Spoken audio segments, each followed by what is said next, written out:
Greetings, everyone, and welcome to this special audio introduction of Trek Geeks Game Night. We're very excited to bring this to you. It's a project that's been in the works for a little bit. So this is, of course, Bill Smith, and I'm here with my co-host, Dan Davidson. Dan, say hi to the folks at home. Hi, folks at home. Great job, buddy. Why don't you take a seat? Okay. No, but this is a project that our friend Dan Garcia brought to us and said, hey, what do you think? And we kind of let him run with it. And it's turned into something pretty fun, I think, buddy.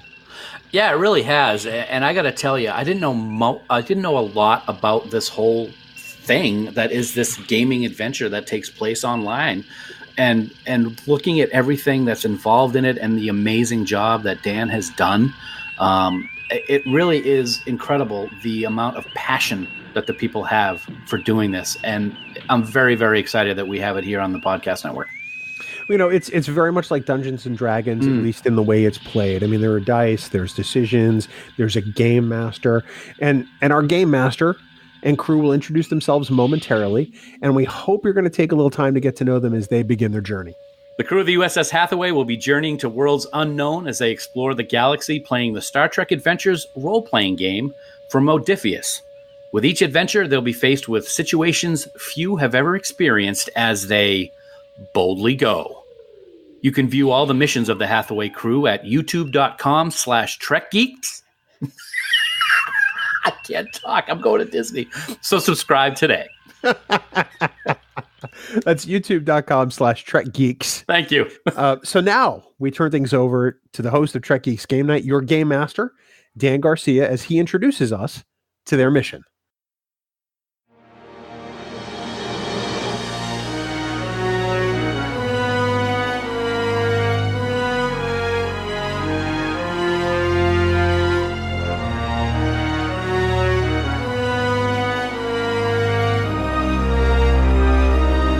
It's the year 2285.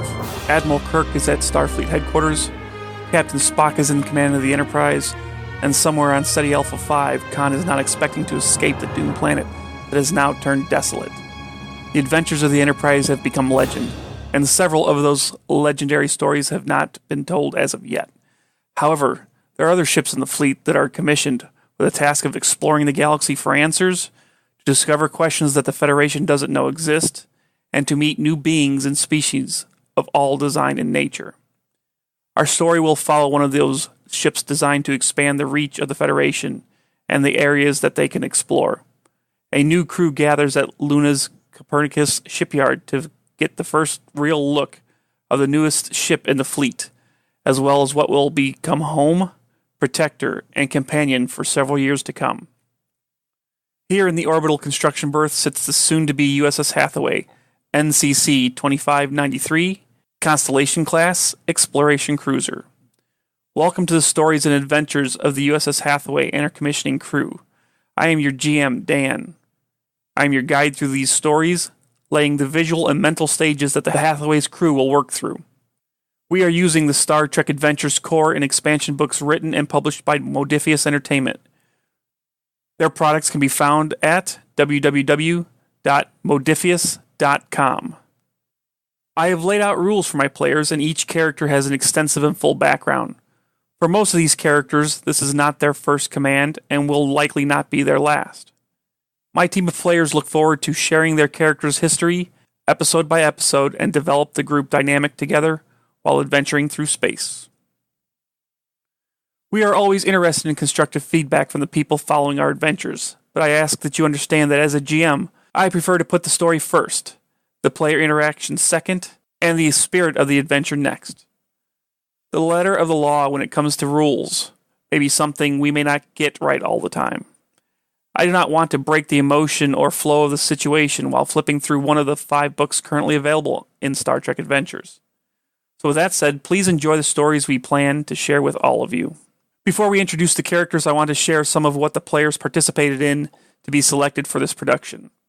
First, it started with them volunteering for the process to be considered for selection. Then they participated in 2 different test games. These test games were in fact the first time some of these players had ever played Star Trek Adventures.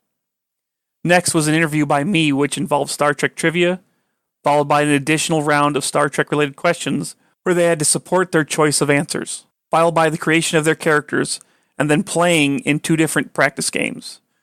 The total process will have taken 9 weeks by the time our first official episode airs, and I am proud of the work that they did, and feel fortunate to call this group of people my newest friends.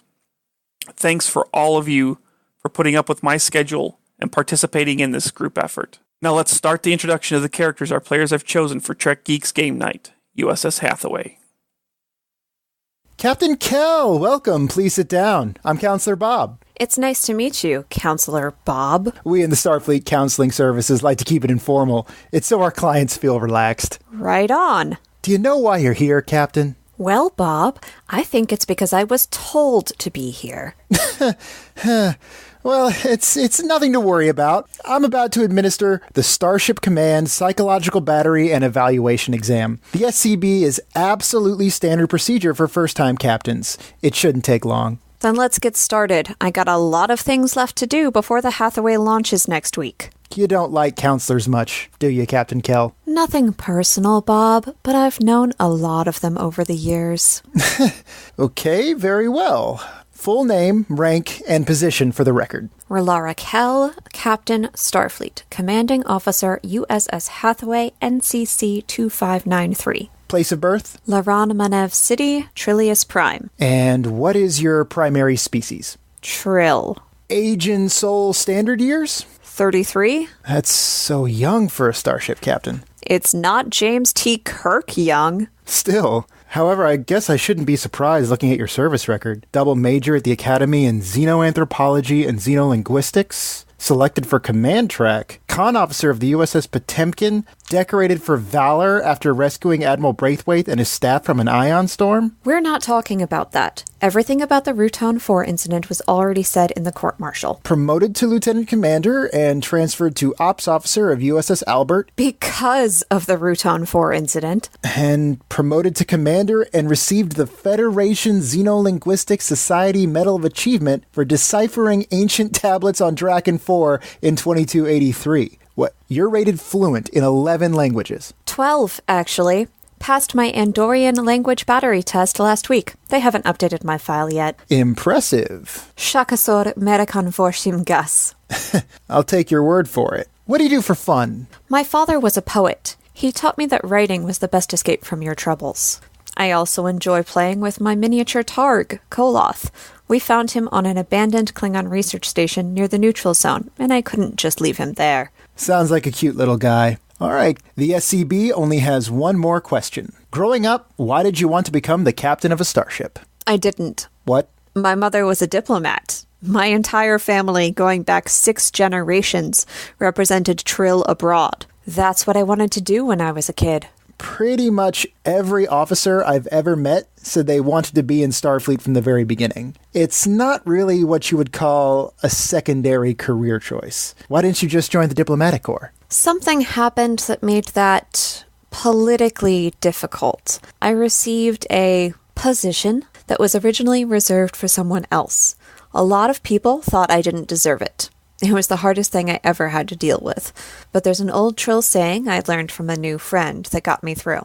When nothing goes as planned, the world is in balance. Nobody in my family has ever been in Starfleet, but I still wanted to serve my homeworld and the Federation. It seemed like the best choice. So service to others is important to you? Taking care of my people and getting them home safely is the only thing that's important to me, kiddo. I see. Well, pardon me for asking, but was it a difficult marriage that didn't work out? Arranged, perhaps? That often causes a lot of friction between families of many different cultures. Excuse me? Well, it's just that in your file, your family name is Talon, and now you go by Kell. I just figured you got married and then divorced based on your record's marital status being single. Starfleet Uniform Code of Justice, Chapter 4, Paragraph 8, Subsection 3, Bravo, Religious and Cultural Exemptions, says I don't have to discuss this. So no, Bob, I'm not going to answer any more questions. I'm Commander Robert Tretner. While I'm originally from Earth, I have not spent much time on it. I was born and raised in Starfleet vessels, and like many others in my extended family, I followed my parents around from one assignment to the next. I grew up surrounded by other children who were in similar situations as myself. But more often than not, I was alone, as there were no other kids around. Usually I followed other officers around, and I looked what they were doing. I learned by watching. The traditions and values of Starfleet, even some those predating the Federation, run very deep in my family. My family is proud to serve, and I knew early on where my path would lead me.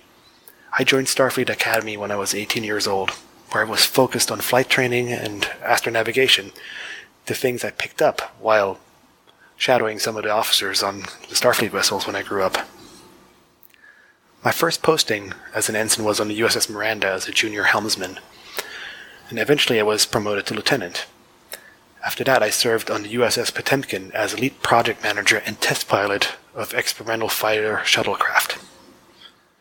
I was promoted to lieutenant commander and transferred to Starbase 1 to continue the development of these craft, and then train new pilots at Starfleet Academy. Eventually I was promoted to commander and transferred to the USS Hathaway as CAG to field test the new fighter squadrons, as well as to serve as the first officer of Captain Kell. My career in Starfleet at points seemed like it was done. I made a lot of mistakes. While they were well-intentioned, they were mistakes nonetheless, and I paid the price and still suffer the consequences. I have no illusions that the posting on the Hathaway is not only a test of the new fighter craft, but also of myself, and also how I fit into the future plans of Starfleet. The name's Lieutenant Commander Groktal, Tellarite from the colony world Magrukel Major, an R&D colony responsible for integrating scientific and engineering principles from every member world of the fledgling Federation. My parents were inventors, and from a young age I was their entire quality control department. They used to say, if Grok can break it, it's not ready yet. It's true. I would often forego homework in order to tear apart whatever new piece of tech my parents had developed. When I was barely 16, Magrukel Major was 2 years into their build of a new class of Starship, the Mercury class. A few unforeseen problems cropped up and my parents sent me crawling through the ship's innards to fix it. It was the first time I had ever been aboard a Starfleet ship, and I loved it. It was at that moment I decided I wanted to join Starfleet. Starfleet Academy was harder than I thought. It was mostly school. Ugh. However, I graduated with my class with a specialty in operations. My first assignment was Environmental Control and Life Support Systems Technician aboard the USS Miami, a 40-year-old Lincoln class. That ship was a hunk of junk with a warp drive, but I still feel a sense of pride whenever I remember the old girl, even though she did try to kill me once. But that's a story for another day. I did get a promotion to lieutenant junior grade and assigned the role of engineering assistant to the chief engineer for my troubles. So it wasn't all bad. Then, 3 years later, as a lieutenant, I was reassigned to the USS Babylon, the sister ship to the USS Mercury, as their lead electrical engineer. After being on the Miami for so long, the Mercury still had that new Starship smell to it. Yeah, you know the one I'm talking about. Several years later, on a whim, I applied for the chief engineer position on the USS Mercantile, a Gagarin-class science ship. I was certain there was no way I was going to get it. So, you can imagine my surprise when they offered me the position. I served aboard the Mercantile for 22 years. But again, those are stories for another time. Life has a funny way of bringing you around in circles. And that's exactly what it felt like when I was assigned to Utopia Planitia shipyards on Mars. While there, I helped design and build dozens of ships across half as many ship classes, including the Constellation. And when it was time to build the USS Hathaway, I laid the ship's keel myself. If I was going to be chief engineer on a starship again, I was going to know her inside and out. I oversaw the installation of every stem bolt, every coupler, every kilometer of conduit ran through these very hands. This was my ship. I'm starting my 63rd year in Starfleet. As the humans are apt to say, the Hathaway's my swan song, whatever that means. I guess if it means that I'm retiring after this, that it's good enough for me. I've been on a lot of ships and done a lot of different things. Whatever the Hathaway has ahead of her, I'm proud to be part of her crew. Long may she reign. My name is Lieutenant Sabin Trow. I was born on Starbase 375 in the Alpha Quadrant. My parents had been followers of Dr. Severin at one time, and despite living on a starbase, they avoided technology whenever possible.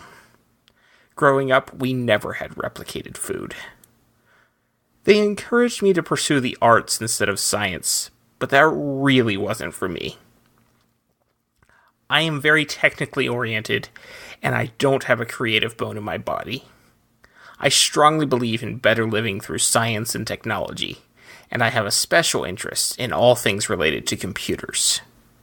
This interest did not please my parents. We had many bitter arguments about my future, and as soon as I was able to leave home to pursue my own interests, I did. I spent several years on Trill, studying at the best institutions of learning that my people have to offer, before deciding to seek new challenges at Starfleet Academy at the age of 20. At the Academy, I joined the engineering program. I chose engineering because it lined up well with my interest in computers. I also studied quite a bit of science, with the eventual goal of becoming the operations officer on a starship. At the Academy, while taking a required tactical course, I developed a good relationship with the instructor Colonel West. He took me under his wing to teach me many things. We had many long conversations at the phaser range, and he taught me a great deal. The most important thing I learned from Colonel West was always to have a plan. After graduating, I was posted as a junior operations officer on the USS Kerala, where I served with distinction for 11 years. The next step in my career is an assignment as the senior operations officer on the USS Hathaway. I am very much looking forward to this, as this is the position I have been working towards since I started at the Academy. The Hathaway is a good ship with a good captain and a good crew, and I am hoping that we can be part of something important. Personal log, Lieutenant Stephen Etrigan. Wow. I knew this day would come eventually, but I never expected it to happen so soon. I just got word that I've been assigned as the Chief of Security aboard the USS Hathaway. I mean, yeah, I'm excited, but I'm only a 25-year-old lieutenant. This is only my second posting since I graduated Starfleet Academy back in 2282. Not too shabby for a half-breed Afrosian kid that grew up as a Starfleet brat. I gotta say, I'm not too crazy about this first set of orders, though. I've been told that I have to prepare an introduction speech so that the crew knows who I am and what I'm doing on the Hathaway. Seriously? I'm like the galaxy's worst when it comes to talking about myself. I'm nobody special. Nobody's going to care what I have to say. Everything just seems to be happening so fast, you know? I mean, I'm still getting used to people asking the old, "Who are you and what planet are you from?" question. It's kind of fun to watch the semi-confused look on people's face when I tell them I'm not from any planet. I usually give it a second or two before I tell them I was born on a Federation starship, the USS Saratoga. Oddly enough, as a half-Afrosian, my official record has my planet of origin as Earth. But I suppose I can blame that on Mom. She was always worried about how a mixed breed Afrosian would be accepted by a mostly human Starfleet crew. I mean, seriously, when was the last time you met an Afrosian named Steven? Before Starfleet Academy, life was pretty normal.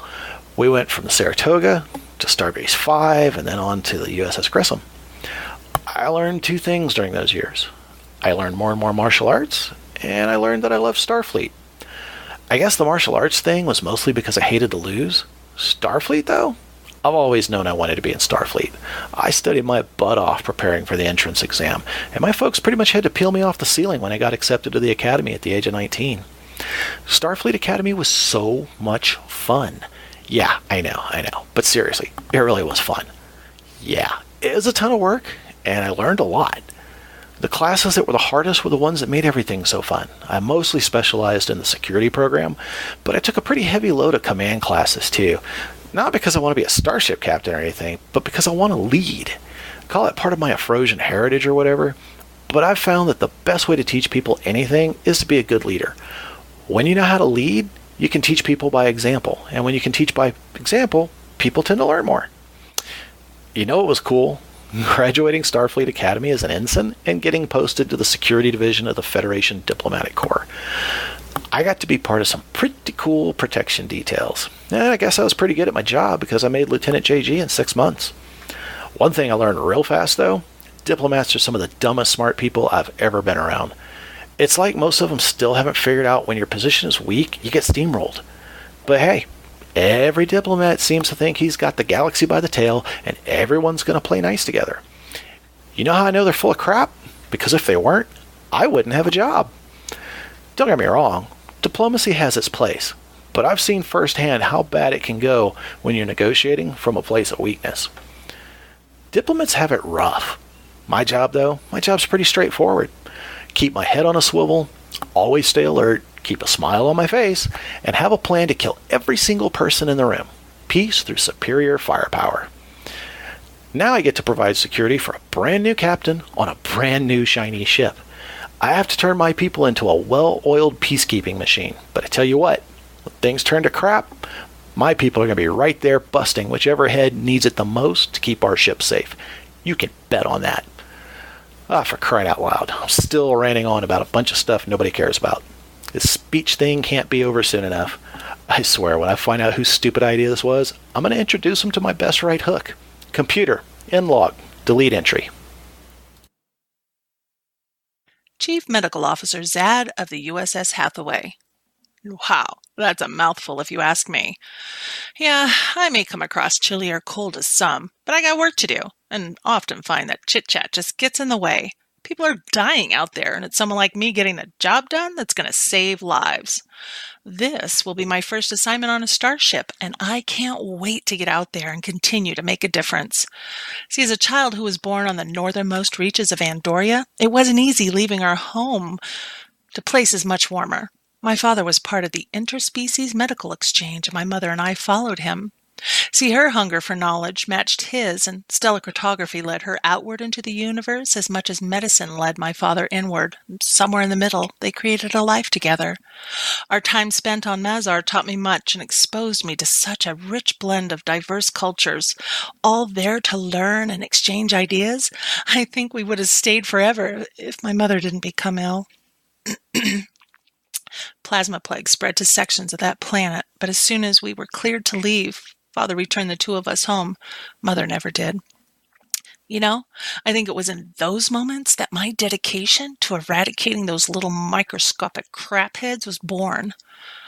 Back on Andoria, I continued to study alongside my father, now focusing on medicine. I was determined to give my mother's death meaning. Starfleet Academy was a natural course for me when I hit 18. As that was always the plan my family had for me. And as I studied for the entry exam, my father was recalled to active duty on the USS Hiawatha. Yeah, the very ship thought to be destroyed. Come to find out, it crashed on an asteroid in enemy space. Damn those Klingons for ever starting that war. My father was not one of those recovered on the ship. Anyways, as fate would have it, I joined the academy as an enlisted medical technician. That's when the war broke out. I returned to Andoria to offer my knowledge in field medicine where it was needed. When I returned to the academy, though, I was determined to complete my doctorate's program and continue to make a difference to ensure that Klingons would not claim more lives as twisted little victories. Oh, if my family heard me talking like this, they would shrink at the very words coming out of my mouth. Their pacifist ways could never understand how I feel. Klingons, deadly microorganisms, all part of the greater plan, they'd say. Well, that is a load of crap, all part of what's wrong, and I'm here to fix that. My first steps towards that goal was getting stationed on the Deep Space Station K7. This was my first post outside of the Academy, and often a place Federation officials and Klingons alike would rest. As a physician, entertaining Klingon travelers aboard our station was not my gig, but on the many occasions they got carried away with one another on board, I would tend to their wounds. And I'll let you in on a little secret. It was for the sole purpose of gaining valued understanding into their physiology. Those reports I'd send back to Starfleet were quite valuable to our military, I would imagine. Once transferred to the USS Promise, a fine medical ship, I was granted access to her databanks. What a wealth of cutting-edge information. A big part of me really enjoyed that. After a few years aboard, I was granted a transfer to another medical ship, the USS Advocacy, where for 10 years we continued to heal those in need. When an opening for Chief Medical Officer aboard a Starship was offered me, I took it. This would be my first time serving on a heavy destroyer and exploratory cruiser. We would have the means to defend and destroy, to explore and discover. This excited the entirety of me. Now aboard this fine ship, I look forward to what awaits me. May we get along and thrive in the company of one another. May we aid those unable to help themselves. And more personal, may I find where the heck I left my medical tricorder. Ugh, that's pretty embarrassing. Oh well. Now, part of my duties will be filling out medical logs. Medical log. Chief Medical Officer Zed of the USS Hathaway. Oh, yeah. I'm going to like saying that.